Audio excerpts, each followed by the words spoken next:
হচ্ছে ওই জায়গা আল্লাহর সামনে কথা বলবে, ঠেকানোর কোনো পথ থাকবে না, বাঁচার কোনো পথ থাকবে না। বাঁচার পথ ইহকালে আছে, পরকালে নেই। হাত থেকে ঢিল ছুড়ে গেলে ঘুরে আসে না যেমন, বন্দুক থেকে গুলি ছুড়ে গেলে ঘুরে আসে না যেমন, তীর থেকে ধনুক ছুটে গেলে ঘুরে আসে না যেমন, যেটা যেমন এটা অসম্ভব, যেটা এমন যেমন অসম্ভব। শ্বাস বন্ধ হয়ে গেলে আর পাপ মোচন হওয়ার রাস্তা নেই।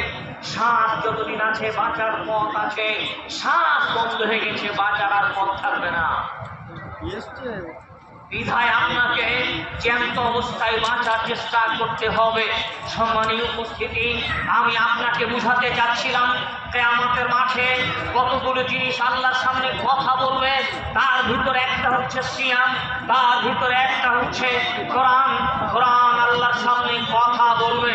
অথবা রাসূল সাল্লাল্লাহু আলাইহি ওয়াসাল্লাম বলেন অসম্মু জুন্নাহ, সিয়াম হচ্ছে ঢাল।